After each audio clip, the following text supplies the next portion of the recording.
राधे दोस्तों आज चैत्र मास की कृष्ण पक्ष की चतुर्थी है। इसे संकष्टी चतुर्थी के नाम से जाना जाता है। इस दिन भगवान श्री गणेश का पूजन करने और व्रत रखने से सभी संकट दूर हो जाते हैं। विघ्नहर्ता भगवान श्री गणेश की कृपा से दुख दरिद्रता का नाश होता है। इस दिन व्रत करने से जीवन की सभी परेशानी दूर होती हैं। दोस्तों, भगवान श्री गणेश प्रथम पूजनीय है। किसी भी देवी देवता की पूजा करने से पहले भगवान श्री गणेश की पूजा करने का रिवाज है। भगवान श्री गणेश की पूजा किए बिना कोई भी पूजा पूर्ण नहीं मानी जाती और किसी भी नए कार्य की शुरुआत में भगवान श्री गणेश का अगर नाम नहीं लिया जाए तो वह कार्य भी पूरा नहीं होता। धार्मिक मान्यताओं के अनुसार चतुर्थी तिथि पर जो भगवान श्री गणेश का पूजन करते हैं, भगवान श्री गणेश उन पर प्रसन्न होते हैं और उनकी सभी मनोकामनाएं पूर्ण कर देते हैं। भगवान श्री गणेश को विघ्न विनाशक कहा जाता है। भगवान श्री गणेश अपने भक्तों के जीवन के सभी विघ्नों को हर लेते हैं। भगवान श्री गणेश रिद्धि सिद्धि के दाता और शुभ लाभ के प्रदाता है। जो भक्त सच्चे मन से भगवान श्री गणेश का पूजन करते हैं, भगवान श्री गणेश उनके सभी रोग, शोक, कष्ट और दुख दरिद्रता को हर लेते हैं। दोस्तों, आज की इस वीडियो में हम आपको शास्त्रों में बताया गया भगवान श्री गणेश को प्रसन्न करने का एक बहुत ही आसान और प्रभावकारी उपाय बताने जा रहे हैं। इस उपाय को करने से भगवान श्री गणेश शीघ्र ही प्रसन्न होते हैं और अपने भक्तों को सभी कष्टों से मुक्ति दिलाते हैं। भगवान श्री गणेश की कृपा से सभी प्रकार के कष्ट, दुख दूर हो जाते हैं और बिगड़े काम भी बनने लगते हैं। यह उपाय आपको चतुर्थी तिथि पर करना है। यह उपाय आप चतुर्थी तिथि पर किसी भी समय कर सकते हैं, लेकिन अगर यह उपाय आप चतुर्थी पर दोपहर या संध्या काल के समय करेंगे तो ज्यादा उत्तम रहेगा, क्योंकि गणेश चतुर्थी के दिन भगवान श्री गणेश का पूजन दोपहर में और संध्या काल के समय ही किया जाता है। उपाय करने के लिए आप स्नान करके स्वच्छ लाल या पीले रंग के वस्त्र धारण करें।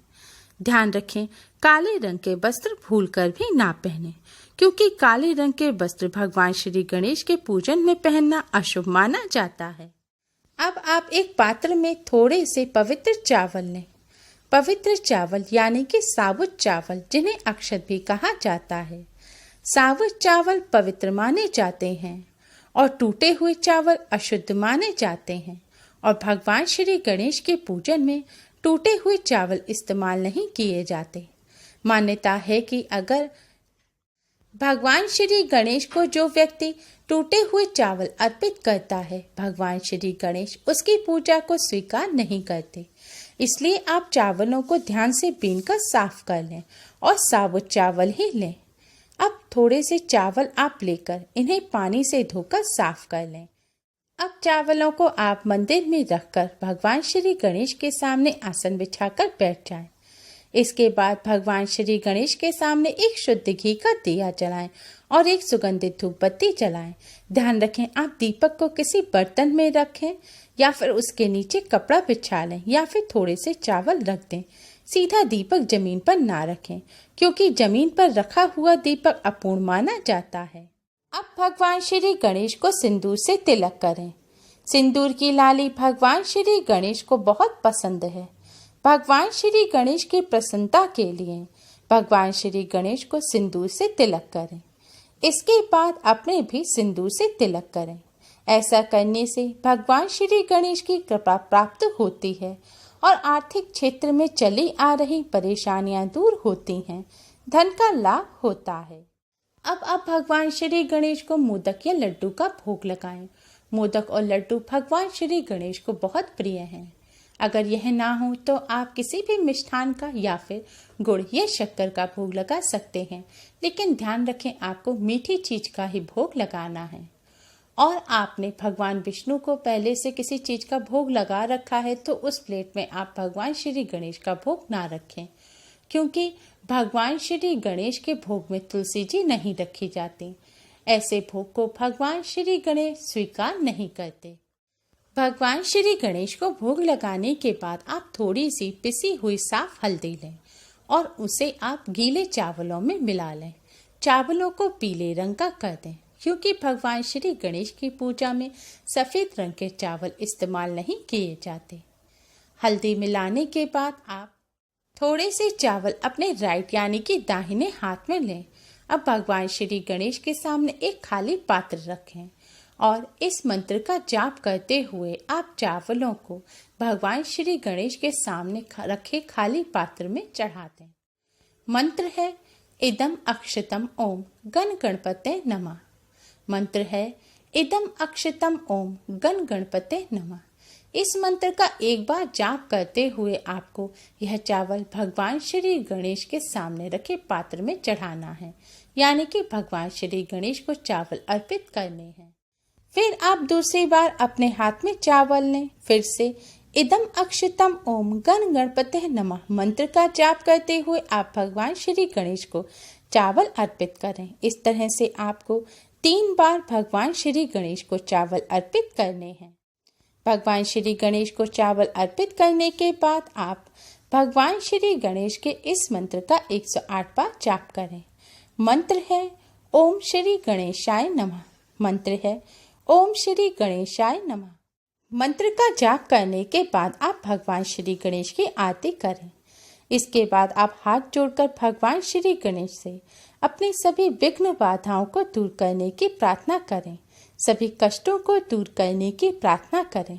आपकी जो भी समस्या है, परेशानी है, वह सब भगवान श्री गणेश को बताएं और अपनी मनोकामना पूर्ण करने की प्रार्थना करें। प्रार्थना करने के बाद आपने भगवान श्री गणेश के जिस सिंदूर से तिलक करा है उससे अपने परिवार के सभी सदस्यों के भी तिलक करें। इससे उन्हें भी भगवान श्री गणेश की कृपा प्राप्त होगी और भगवान जी को जो भोग लगाया है उससे प्रसाद के रूप में अपने परिवार सहित ग्रहण करें। इस उपाय को करने से भगवान श्री गणेश की कृपा प्राप्त होती है। विघ्नहर्ता भगवान श्री गणेश अपने भक्तों के सभी विघ्नों को हर लेते हैं। और चतुर्थी तिथि पर व्रत रखने वालों को पूरे दिन कम से कम बोलना चाहिए और भोजन ग्रहण करते समय मौन व्रत धारण करना चाहिए, वरना व्रत का पूर्ण फल प्राप्त नहीं होता। चतुर्थी तिथि पर ज्यादा से ज्यादा भगवान श्री गणेश का स्मरण और पूजन करें।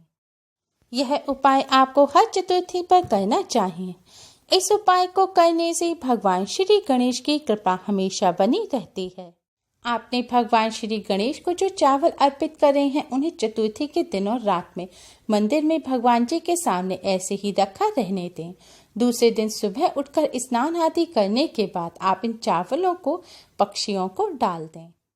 दोस्तों, चतुर्थी तिथि का व्रत और पूजन चंद्रदेव के दर्शन और पूजन के बिना अधूरा रहता है। इसलिए चतुर्थी तिथि पर भगवान श्री गणेश का पूजन करने के पश्चात रात्रि में चंद्रदेव के दर्शन कर चंद्रदेव को अर्घ्य अवश्य ही दें। ऐसा करने से ही चतुर्थी व्रत और पूजन का पूर्ण फल प्राप्त होता है और विघ्नहर्ता भगवान श्री गणेश की कृपा से सभी विघ्न बाधाएं दूर हो जाते हैं। चतुर्थी का व्रत माताएं अपने संतान की लंबी आयु और बेहतर भविष्य के लिए रखती हैं। इसलिए अगर आपके बच्चे के बेटा हो या बेटी उनके विवाह में विलंब आ रहा है, किसी कारणवश विवाह नहीं हो पा रहा है, तो माता को अपने बच्चे के विवाह की कामना से भगवान श्री गणेश को मालपुए का भोग लगाकर व्रत रखना चाहिए और रात्रि में चंद्रदेव का पूजन अवश्य ही करना चाहिए। ऐसा करने से शीघ्र विवाह के योग बनते हैं। पूजन करने के बाद व्रत का पारण करने से पहले आपने मालपुए और जिस मिष्ठान का भगवान श्री गणेश को भोग लगाया है उसे आप अपने बच्चे को खिलाएं, जिसके विवाह के लिए आप यह व्रत रख रहे हैं, और उसके मस्तक पर सिंदूर से तिलक भी करें। ऐसा करने से भगवान श्री गणेश कृपा से विवाह में आ रहे विघ्न बाधाएं दूर होते हैं और जल्द विवाह के योग बनने लगेंगे। दोस्तों, चतुर्थी के इस पावन पर्व पर भगवान श्री गणेश की कृपा प्राप्त करने के लिए इस आसान से उपाय को अवश्य ही करें। इस उपाय को करने से भगवान श्री गणेश की कृपा से बिगड़े हुए कार्य भी बनने लग जाते हैं और सभी कष्टों से मुक्ति मिलती है।